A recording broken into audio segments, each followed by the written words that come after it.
Rob Balducci, give it up, everyone. Yeah.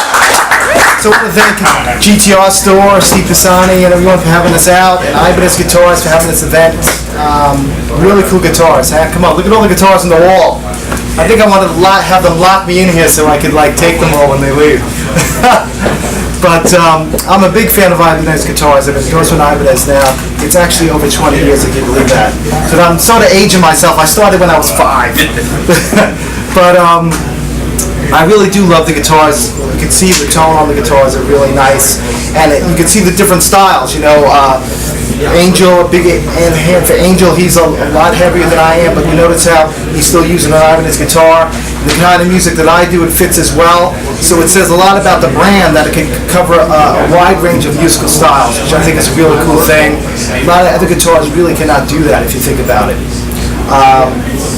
This guitar that I'm using tonight is an RGA. It's an RGA Prestige, basically, which you can find you can find here, you can find in the stores.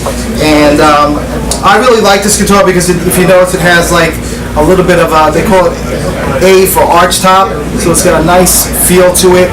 It's a little bit lighter, it's a little bit thinner.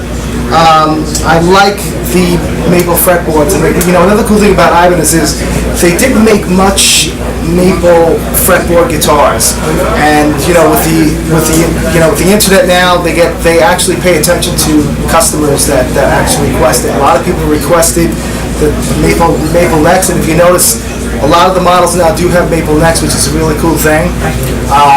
As far as tone-wise, from maple to me, and I was explaining this to Angel the other time, right before he went on. Maple to me has the notes, if I'm explaining this correctly, but this is how I feel. They have a little bit of like fur on them, a little hairier when you have a maple fretboard as opposed to a rosewood or an ebony, which is a smoother sound. Also, the attack from when you play the note to where you hear it in the amp is much more direct.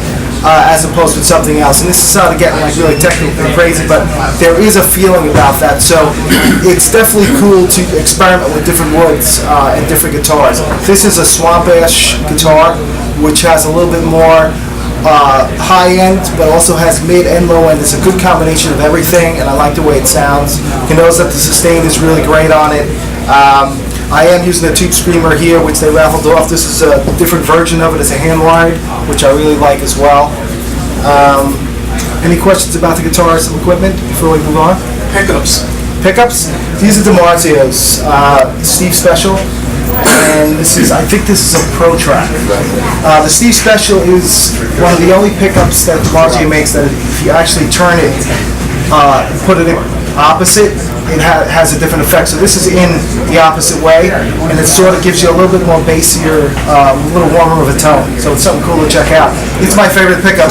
I have it it's in that one, which is mahogany. I have it in Swamp Ash, and I have it in an older guitar. To me, it's a pickup that kind of covers a wide range of sounding good with different woods. You can kind of really get technical, but I really don't like really too high output pickups because you're getting the sound of the pickup as opposed to getting the sound of everything together. Your tone should be pickup, guitar, effect, amp, all mixed in together. If one is too prominent, it kind of makes your tone sound like that one particular thing.